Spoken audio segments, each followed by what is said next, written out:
प्रथम पूज वंदन करूं महादेव के लाल। रिद्धि सिद्धि के दाता तुम्ही हो दीन दयाल। बोलो गणपति महाराज की जय। गुरु अनंत तक जानिए, गुरु की ओर न छोर। गुरु प्रकाश का पुंज है, निशावाद का भोर। बोलो गुरुदेव महाराज की जय। कल हमने बैसाख मास के महात्म्य अध्याय 10 का श्रवण किया। आइए अब सभी मिलकर श्रवण करते हैं बैसाख माह के 11वें अध्याय का। सभी प्रेम से बोलेंगे जय श्रीमन नारायण, हरे कृष्णा। राजा मैथिल पूछने लगे कि हे महाराज, बैसाख के जो धर्म आपने वर्णन किए हैं वे बड़े दुर्लभ हैं और उनसे विष्णु भगवान प्रसन्न होकर तत्काल अर्थ धर्म काम मोक्ष प्रदान करते हैं। ऐसे विध विहित धर्म संस्कार में ज्ञात नहीं है, यह क्या बात है, मुझसे कहिए। ऋतुदेव बोले कि हे राजन, बैसाख मास के कर्तव्य धर्म प्रख्यात क्यों नहीं है और अन्य धर्मों की संस्कार में ख्याति क्यों है। संसार में पुत्र पौत्र तथा धन संपत्ति सांसारिक भोगों को चाहने वाले मनुष्य बहुत हैं, इसीलिए राजस और तामस धर्म संस्कार में प्रख्यात हैं। और जो इच्छा रहित सात्विक धर्म और सुख प्राप्ति कर विष्णु भगवान को प्रसन्न करने वाले हैं वह पृथ्वी पर छिपने योग्य है। इसका कारण बताता हूँ, सुनिए। इक्ष्वाकु के कुल का भूषण, काशीपुर में नगर का पुत्र, सार्वभौम राजा, बड़ा यशस्वी कीर्तिवान नाम का हुआ। यह जितेंद्रिय, क्रोध को जीतने वाला, ब्राह्मण और राजाओं में उत्तम था। एक दिन वह आखेट करता हुआ जा रहा था तो मार्ग में मुनि वशिष्ठ जी के शिष्यों को देखा जो कहीं प्याऊ लगवा रहे थे, कहीं छाया, कहीं मंडप बनवा रहे थे, कहीं वापी निर्मल करवा रहे थे, कहीं बैठे हुए मनुष्य को पंखों से पवन दे रहे थे, कहीं सुगंधित फूलों को दे रहे थे, मध्या समय छतरी का दान कर रहे थे, कहीं तांबुक दे रहे थे, कहीं नेत्रों में कपूर लगा रहे थे। यह देख राजा ने पूछा, तुम कौन हो और यह क्या कर रहे हो। वे बोले, हम बैसाख में कर्तव्य धर्मों को गुरु वशिष्ठ जी की आज्ञा से कर रहे हैं, जिनके करने से धर्म अर्थ काम मोक्ष मिलता है और विशेष फल तुम गुरु जी से जानकर पूछो। यह सब सुनकर राजा वहां से चल दिया और वशिष्ठ जी के आश्रम में पहुंचा। राजा गुरु वशिष्ठ जी को प्रणाम कहकर कहने लगा, हे मुनीश्वर, मैंने मार्ग में आपके शिष्यों को शुभ कर्मों को करते देखा। उनसे पूछा कि यह क्या है और क्यों कर रहे हो। तब उन्होंने मुझे आपके पास भेजा और कहा, जाके गुरु जी के पास जाओ। इसीलिए मैं आपके पास आया हूँ कि आपसे इन धर्मों को सुनूं। वशिष्ठ जी प्रसन्न होकर कहने लगे कि हे राजन, बैसाख मास में प्रातः स्नान कर विष्णु भगवान का विधि पूर्वक प्रेम से पूजन कर, दान करके और ब्राह्मणों की सेवा करके, ऐसा करने से जगन्नाथ भगवान प्रसन्न होते हैं। इसीलिए तुम अपने राज्य में भी बैसाख धर्मों को करो। इस प्रकार वशिष्ठ जी से बैसाखोक्त सब धर्म सुनकर अपने घर चले गया और सभी धर्मों को कर देव निर्जन केशव भगवान में बड़ी प्रीति करने लगा। हाथी पर ढोल रखवाकर अपने राज्य में मुनादी करवा दी कि 8 वर्ष से 80 वर्ष तक के वृद्ध, पिता पुत्र भार्य तथा इष्ट मित्र कोई भी हो जो मेष की संक्रांति में सूर्य उदय से पहले स्नान नहीं करेगा और बैसाख के धर्मों का पालन नहीं करेगा, उसको चोर के समान दंड देके देश से निकाल दूंगा। गांव गांव में धर्मोपदेश ब्राह्मण नियुक्त कर दिए गए, धर्मोहीनों को दंड देने के लिए 10-10 सवार नियुक्त कर दिए गए। इस प्रकार इस चक्रवर्ती राजा ने राज्य शासन में यह धर्म वृक्ष सब देशों में विस्तार पूर्वक फैला दिया। जो मनुष्य प्रमाद से भी इस राजा के नगरों में मर जाते थे उनकी निसंदेह विष्णु लोक प्राप्त होता था और यमलोक नहीं जाते थे। इससे चित्रगुप्त को लिखने के लिए कुछ काम ना रहा, सभी पापी लोगों से नरक खाली हो गया।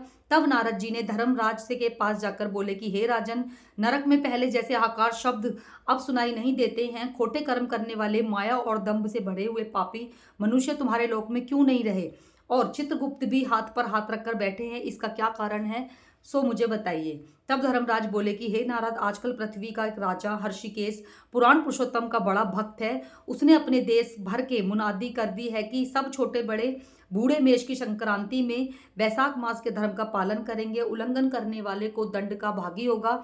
जिसके भय से वहां की प्रजा सब लोग बैसाख के धर्मों का पालन कर रहे हैं, इस कारण उनका मेरे लोक में आने का मार्ग बंद हो गया है और सब भ्रम, हत्या आदि पापों से वो लोग छूट रहे हैं, सीधे विष्णु पद को प्राप्त होते हैं। इसीलिए मैं उस महाबली से युद्ध करके उसे मारूंगा। यदि वह मुझसे ना मरेगा तो मैं ब्रह्मा जी के पास जाकर उनसे निवेदन करूंगा कि इस प्रकार नारद जी से सलाह कर मृत्यु रोग जरा आदि सेवकों से 50 कोटि यमदूतों को ले स्वयं यमराज दंड उठा भैंसे पर चढ़ पृथ्वी पर आए और शीघ्र ही उस राजा को पुरी को मेरा महा शंखनाद करने लगे।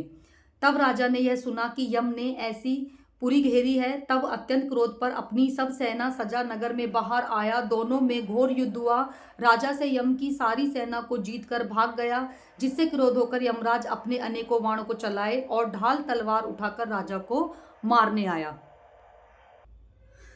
जब राजा ने 3 बाणों से यमराज के धनुष, ढाल, तलवार आदि सब काट गिरा दिए और एक तीक्ष्ण बाण यमराज के मस्तक पर मारा, तब यम ने क्रोध कर अपना दंड उठाया और उसको ब्रह्मास्त्र से अभिमंत्रित कर राजा के ऊपर छोड़ दिया। यह देख विष्णु भगवान ने अपने भक्त की रक्षा के लिए सुदर्शन चक्र छोड़ा, जो रण में आकर ब्रह्मास्त्र को निवारण कर यम को मारने के लिए उद्यत हुआ। तब राजा सुदर्शन चक्र को नमस्कार कर स्तुति करने लगे कि इस यम की रक्षा करिए, तथा सुदर्शन चक्र राजा की स्तुति करने पर वैकुंठ को चला गया और यम बहुत उदास हो ब्रह्मा जी के पास गए, जहाँ लोकपाल और दिग्पाल बैठे हुए उपासना कर रहे थे। उसने देखा चारों इतिहास पुराण शरीर धारण कर खड़े हैं।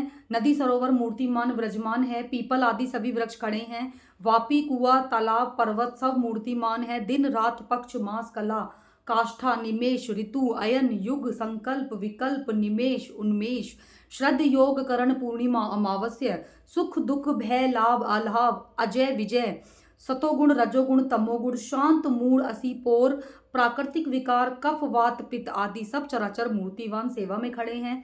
उसके बीच में यमराज सेवकों सहित लज्जावान हो मुख मलिन कटे वृक्ष की भांति जा गिरा और त्राही त्राही पुकारने लगा, जिसको देखकर सभी आपस में अचरज से कहने लगे कि यम के यहाँ आने का क्या कारण है। जिस यम को काम में से क्षण भर भी अवकाश नहीं मिलता है, जिसके वस्त्र फट रहे हैं, चित्रगुप्त भी उसके पीछे पीछे आ गया। यमराज कहने लगे कि हे कमलासन, मेरी प्रतिष्ठा भंग हो गई, मुझे खूब पीटा है, मेरे वस्त्र आदि छीन लिए गए हैं, आपके होते हुए मेरी दुर्गति हुई है। यह सुन सभा में बड़ा भारी कोलाहल मच गया। तब पवन ने ब्रह्मा की सलाह से सबकी वाणी रोक दी और यम को वहां से उठाया और आसन पर बिठाकर पूछने लगा कि हे, यह दुर्गति तुम्हारी किसने की है। तब केतु जो उसके पिता हैं, उनके सामने अपना सब वृतांत कहो, यह तुम्हारे हृदयस्थ दुख को दूर करेंगे। यह पवन के कहने पर यमराज केतु के पुत्र के मुख की ओर देख बड़े ही दीन स्वर में सत्य को बताने लगे। ये थी वैशाख मास मातम्य अध्याय 11 का पावन कथा। आनंद आया होगा आपको सुन के। जय श्री कृष्णा, राधे राधे, हरि बोल। कल हम वैशाख मास के 12वें अध्याय का अध्ययन करेंगे। हरे कृष्णा।